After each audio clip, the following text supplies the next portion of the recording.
Hey, this is Tony with Salt Strong, and in this video I want to talk about the 3 biggest mistakes that I see a lot of anglers make when they're sight fishing or sight casting to fish. So number 1, the biggest mistake that I see is bad or inaccurate casting.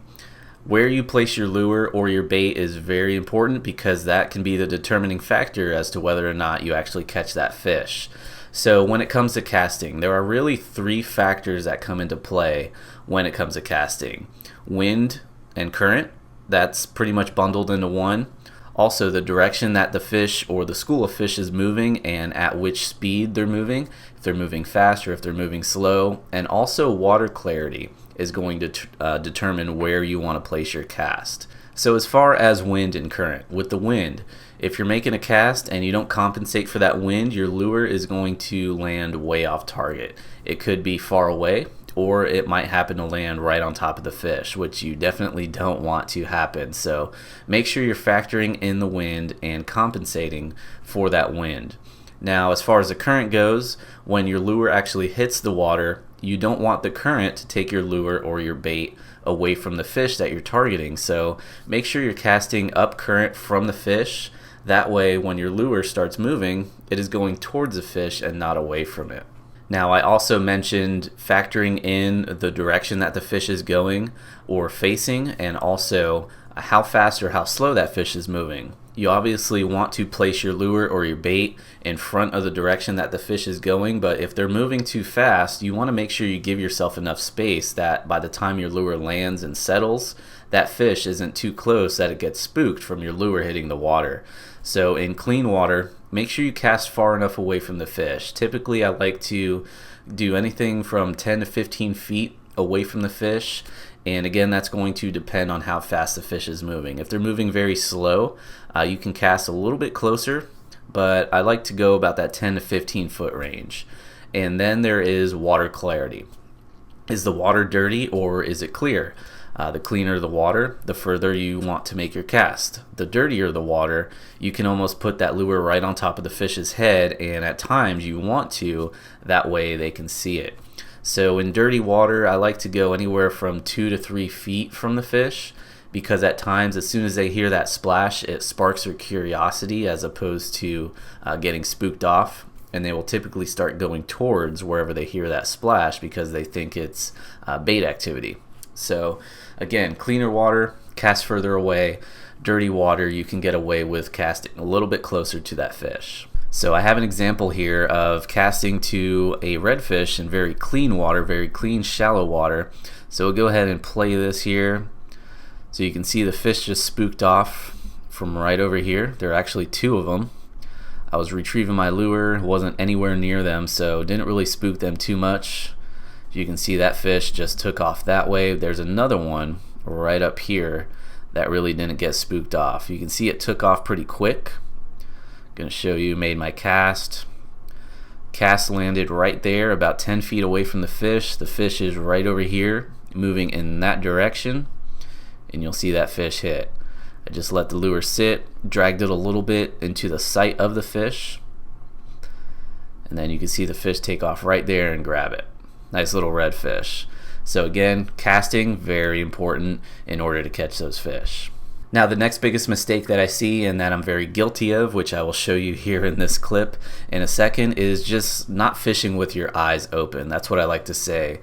Just not being very vigilant, not being very observant to what's going on around you, because at times we may be moving too quickly and we're actually running over fish that we should have seen way before we actually got right on top of them. So in this clip here, just going to show you there are some redfish hanging out here, and I didn't see them until I went to make my cast, and I completely screwed up the cast and it spooked them and it just screwed up everything. So let's go ahead and show you here. So you can see there's a redfish here, another one here. Went to make my cast, and as soon as I made my cast, I noticed they were sitting there. Made my cast cut short, and the lure slammed down into the water right there. So it was way off target, wasn't anywhere near those fish that I saw, and when I went to go retrieve my lure, it just wasn't in the proper place, and it ended up spooking those fish. So again, you can see that fish there. Go ahead and speed it up here. There were a couple more fish in that school. There were about 4 or 5 fish right there, redfish. And they were spooked. They knew I was there. I was way too close. And you can see my lure go right over this fish, and he had no interest. Right there.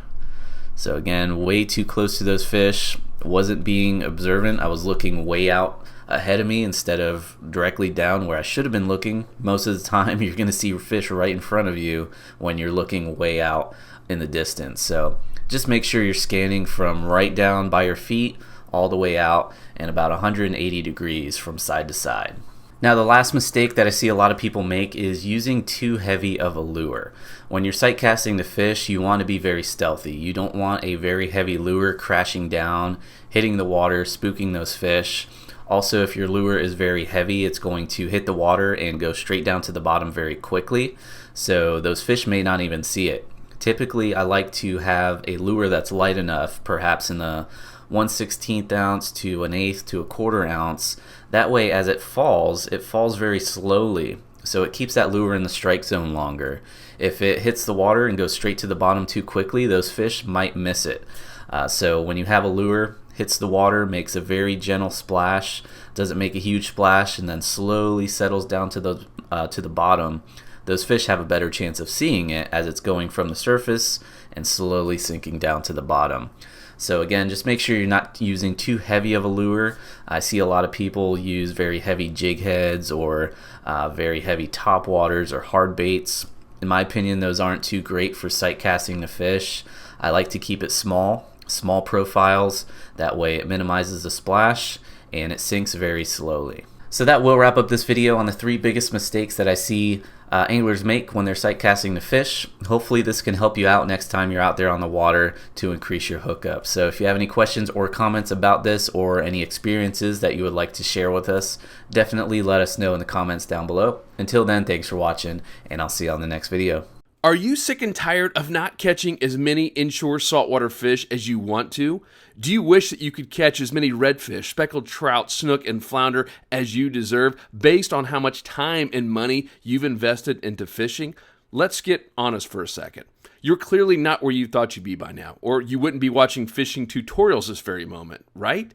Listen, if you're ready for a better solution to catching fish on every single trip and having an upper hand on the fish and your fishing buddies, then go check out www.smartfishingspots.com. You'll receive thousands of proven inshore fishing spots, regional fishing reports, and even massive discounts on all of your favorite fishing brands. See you over at smartfishingspots.com right now.